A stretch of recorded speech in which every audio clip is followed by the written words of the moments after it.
Assalamualaikum. Apa kabar sahabat Qur'ani? Semoga selalu dalam keadaan baik ya. Amin.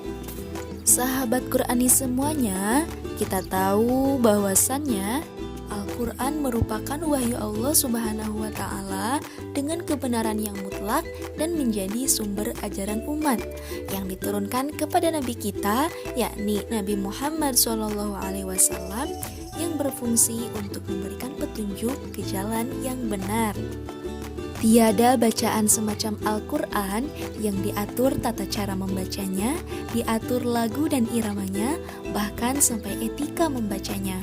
Itulah Al-Quran yang banyak sekali kemuliaannya. Pun dengan yang membaca dan menghafal ayat-ayatnya, tentu akan mendapatkan kemuliaan di sisinya.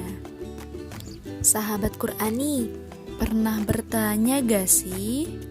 Kenapa ya wahyu yang pertama Allah turunkan itu Quran Surat Al-Alaq ayat 1-5? Jawabannya tak lain tentunya pasti ada maksud yang ingin Allah sampaikan kepada kita selaku makhluknya. Sebagaimana firman Allah dalam Quran Surat Al-Alaq ayat 1. Bismillahirrahmanirrahim. Iqra' bismi rabbikal ladzi khalaq.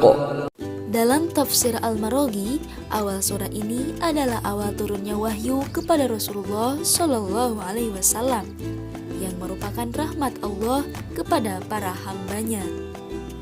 Juga merupakan awal khitab atau komunikasi yang ditujukan kepada Rasulullah Shallallahu Alaihi Wasallam.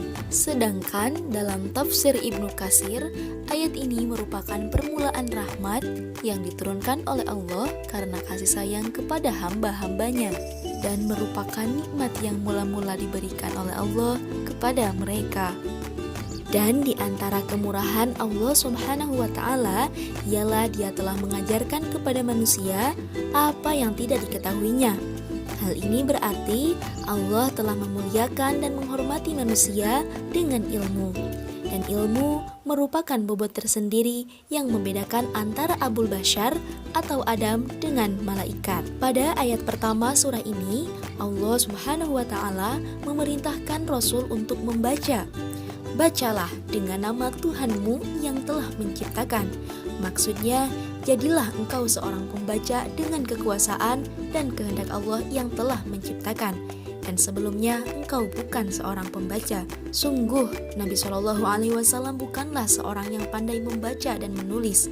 Namun datang kepada beliau perintah ilahi agar beliau membaca dan menulis, serta akan diturunkan sebuah kitab yang akan beliau baca sekalipun beliau tidak menulisnya.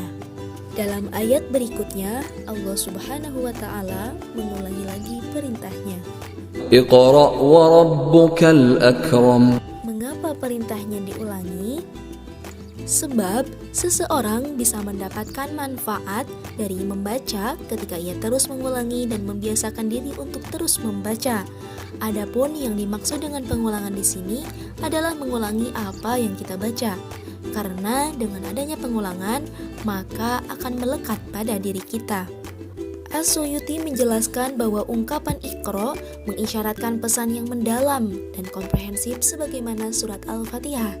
Inilah yang dalam ilmu balaghah dinamakan bara'atul istihlal. Alasannya, Iqra adalah ayat yang pertama kali turun, berisi perintah untuk membaca dan untuk memulai dengan asma Allah, yang di dalamnya terkandung isyarat tentang berbagai macam ilmu pengetahuan dan warta-warta yang belum terjadi, sebagaimana terlihat pada ungkapan ayat 5. 'Allamal insana ma lam ya'lam. Maka pantaslah jika Iqra dijadikan sebagai judul besar bagi Al-Quran, karena sebuah judul biasanya mengisyaratkan kandungan buku yang diberi judul.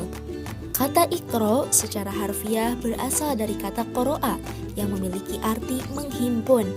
Dari makna menghimpun ini, maka lahirlah aneka makna yang lain seperti menyampaikan, menelaah, mendalami, meneliti, mengetahui ciri sesuatu, dan membaca, baik teks tertulis ataupun tidak. Wahyu pertama ini tidak menjelaskan apa yang harus dibaca, karena Al-Quran menghendaki umatnya membaca apa saja selama bacaan tersebut Bismi Rabbik, dalam arti dilandasi semangat ketuhanan dan bermanfaat untuk kemanusiaan. Iqra berarti bacalah, telitilah, dalamilah, ketahuilah ciri-ciri sesuatu, bacalah alam, tanda-tanda zaman, sejarah, maupun diri sendiri, yang tertulis maupun yang tidak. Alhasil, objek perintah Iqra mencakup segala sesuatu yang dapat dijangkaunya. Sahabat Qur'ani, demikianlah makna yang terkandung dalam kata Iqra. Semoga apa yang disampaikan bermanfaat ya. Amin. Wassalamualaikum warahmatullahi wabarakatuh.